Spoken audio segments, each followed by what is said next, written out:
Tough job थी। और ये इतनी सादा, मैंने कहा तंग आके भाग जाएगा। उसने घर बनाया, एक दूसरे में इतने इन्वॉल्व हो गए कि इन्होंने वज़ाइफ करने शुरू कर दिए। ईश्वर जी, जब आप रोल मॉडल बन के आएंगे तो फिर तो यही होगा। तो वो जाहिर है वो एक असर था छोटे से दिमाग पे, तो वो मैंने कहा कि यही काम अच्छा है और यही करना है। और ये इसलिए मुझे मना करती थी कि क्योंकि बहुत टफ जॉब है। टफ जॉब थी। और ये इतनी सादा, सिंपल और इतनी छोटी थी।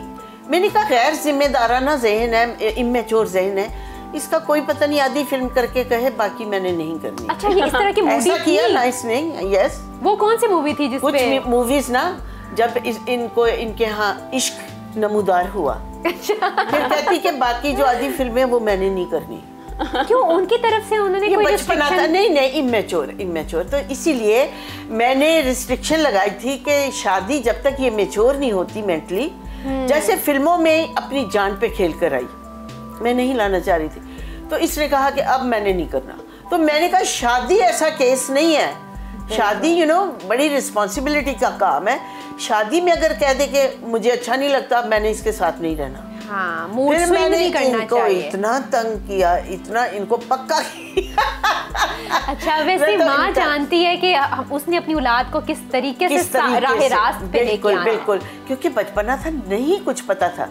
और इनकी एक खूबसूरत बात, दोनों मियाँ बीवी जो आप अल्लाह ताला इनको हमेशा कायम दायम रखे, एक खूबसूरत बात ये थी कि पहले तो मैं नहीं मानी। मैंने कहा दो डिफरेंट फैमिलीज हैं, दोनों के डिफरेंट टेम्परामेंट, डिफरेंट कल्चर है, तो उनका रहन सहन और हमारा, और हो सकता है मैं फिल्म स्टार हूँ, मेरी बेटी को वो लोग तंग करे, ठीक है ना। लेकिन वो भी तो उसी इंडस्ट्री में थे। नहीं, वो बाद में है ना, लेकिन फैमिली वाले तो फैमिली तो नहीं थी ना इंडस्ट्री में। हाँ, ये तो इन लोगों को काफ़ी एफर्ट करनी पड़ी, उसको भी एफर्ट करनी पड़ी। उसने मैंने कहा तुम्हारा घर नहीं है, घर बनाओ तुम। मैंने कहा तंग आके भाग जाएगा। उसने घर बनाया। और फिर उसके बाद जो सबसे इम्पोर्टेंट बात थी ना, मैं उस वक्त अब आज भी अल्लाह से माफ़ी मांगती हूँ, जब ये दोनों एक दूसरे में इतने इन्वॉल्व हो गए कि इन्होंने वज़ाइफ करने शुरू कर दिए। इन्होंने अल्लाह की तरफ लॉ लगा ली। मैंने कहा रैम्बो, अब तुम कुछ भी ना करो, रब को तुमने बीच में मतलब एक रब से सिफारिश लिया, रब से मदद मांगी है, तो अब मैं बंदी कुछ नहीं हूँ, आई एम नथिंग। कितनी खूबसूरत बात है, खूबसूरत बात है। और ये दोनों ऐसी इंस्पिरेशन है, आइकॉनिक कपल है ये। आज के जो लड़के आते हैं 2 मिनट में शादी की, उसके बाद भाग गए, जिम्मेदारियों से भाग गए, मोहब्बत से भाग गए, ओन करने से भाग गए। रैम्बो ने ऐसा बिल्कुल नहीं किया। बेशक। अच्छा, लेकिन एक बात है, कुछ ऐसे जगह होती हैं, कुछ ऐसे मौके आते हैं जिस वक्त ये हो, आप हो, अपनी माँ को ज़्यादा मतलब करीब पाना चाहते हैं, या उनकी कमी महसूस होती है, या उनको चाहते हैं कि बस वही हो तो उन्हीं के साथ हम शेयर करें जी। इसके अलावा कोई और दूसरा बंदा नहीं है, चाहे आपके हस्बैंड हैं या बच्चे हैं, कुछ भी है। जो बात माँ के साथ शेयर हो सकती है एक बेटी की, वो किसी और के साथ नहीं हो सकती। आप दोनों इस मुतालिक मुझे बताएं कि ये किस हद तक बात ठीक है, और आप दोनों ने अपने अपने मौके पे किस तरह किया।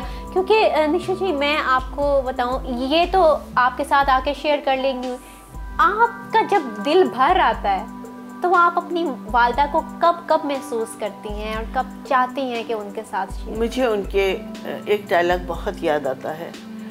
जब मैं थोड़ा ज़्यादा बोलती हूँ, तो जब मैं मेरे शोज़ देखती थी, और मेरे मतलब मैंने होस्टिंग भी की, जब वो देखती थी कि आउटस्पोकन और ये वो बड़ा, मुझे कहती थी ये तुझे इतनी सारी बातें कौन सिखाता है। वो डायलॉग मुझे बहुत, मैं उस चीज़ को मिस करती हूँ कि तुझे इतनी बातें कौन सिखाता है, कैसे बोल लेती है तू, इतना ज़्यादा भूलती नहीं है। तो आज बस वो लोग हैं। मैं कहूँगी कि कहाँ तक ताब लाए ना तमा दिल के सदमे अब मुसलसल हो गए हैं, जिन्हें हम देख कर जीते थे नासिर, वो लोग आंखों से ओझल हो गए। लेकिन वो लोग आंखों से ओझल होने के बावजूद हमारे साथ हैं, दिलों में रहते हैं, हमारे खून में शामिल है, हमारी यादों में, हमारी समातों में, हमारे रोजमर्रा की रूटीन में शामिल है। जब कोई तकलीफ हो तो बंदा कहते हैं उई माँ, तो वो भी कैसे भूल सकते हैं। अच्छा, कभी ऐसा भी महसूस हुआ है कि जब आप सख्त तकलीफ में हो उस वक्त ख्वाब में आपकी वालदा आ जाए आपसे मिलने के लिए? नहीं, वालदा नहीं ऐसा चाहिए, मेरे फादर आए थे एक दफ़ा, मैं बहुत परेशान थी, रो रो रो के मैंने बुरा हाल कर लिया था, तो मुझे बाखुदा उनकी आवाज़ महसूस हुई, बेटे उठ के कुरान पाक पढ़। ये ठीक है। और ख्वाब में एक दफ़ा बहुत अपसेट थी, मैंने बड़े क्राइसिस देखे हैं। मैंने जितने क्राइसिस देखे हैं, जितनी तकलीफ सही है ना, मैंने अपने बच्चों पे आँच नहीं आने दी। और मैं कहती अल्लाह मियाँ अभी भी इनके जितने दुख हैं वो मुझे दे दे, लेकिन मुझसे ज़्यादा रैम्बो ले जाता है इसके दुख। चले माशाल्लाह, तो बहरहाल आप खुशकिस्मत हैं। थोड़ी सी मैं एक्चुअली सैड हो गई थी, तो मैं उसको थोड़ा रंग दिया मजाक का। तो वो मेरे अब्बू आए ख्वाब में और कहा कि इतना सारा सामान, कहते बेटे ये ले जाओ तुम।